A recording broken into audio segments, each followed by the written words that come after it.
சடனா எனக்கு ஒரு சாக்காவே ரிஸ்ட் ஜாயிண்ட்ல ஃபார்ம் ஆயிருக்கு. ஓகே, ஸோ லம்ப் கட்டம் இருக்கு அப்படின்னா அதுக்கு பேர் தான் கேங்லியான் சிஸ்ட். ஓகே, ஒரு சாக் ஃபார்ம் ஆயிருக்கு, ஃபுட் ஃபில்ட் ஆயிடும், ஒரு சாக் கட்டியாட்டம் இருக்கும். ஸோ பயப்பட வேண்டாம். அது எதாவது வருது அப்படின்னு பாத்தீங்கன்னா ஒரு ரிப்பிட்டேட்டிவ் ரிஸ்ட் மூவ்மெண்ட். நீங்க அதிகமா ரிஸ்ட் அதிகமா யூஸ் பண்ணிருக்கலாம், சடனா பண்ணாத வேலைகளை பண்ணிருக்கலாம், அதால வரலாம். இல்ல இன்ஜுரி ஜாயிண்டாலையும் வரலாம். அது உங்களுக்கு வலி எதுவும் இல்லை அப்படின்னா நீங்க பயப்படவே வேண்டாம். அது ரிமூவ் பண்ணவும் ட்ரை பண்ண வேண்டாம். பட் ஆனா கையை ஊனி எழுந்துக்கும் போது எனக்கு வலிக்குது, நான் ஏதாவது திங்ஸ் எடுக்கும் போது எனக்கு வலிக்குது, சில எக்ஸசைஸ் பண்ணும் போது எனக்கு வலிக்குது அப்படின்னா அதுக்கு ரிஸ்ட் நீங்க எக்ஸசைஸ் பண்ணலாம். அது என்னென்ன எக்ஸசைஸ் பண்றோன்றத சொல்றோம், follow corner of the table கொண்டு போயிட்டு 1 kg டம்பிள்ஸை கையில் பிடிச்சிட்டு நியூட்ரல் டு டவுன்வர்ட்ஸ், அதே போல் அப்வர்ட்ஸ்.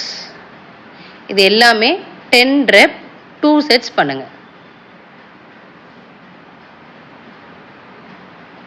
grip strengthening exercises. கையை நல்லா விரிச்சு இன் அண்ட் அவுட் சைட் ஃபிங்கர்ஸை மூவ் பண்ணுங்க.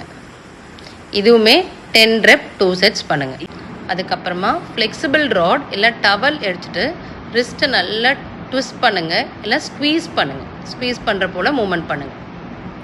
இதுவுமே 10 rep 2 sets.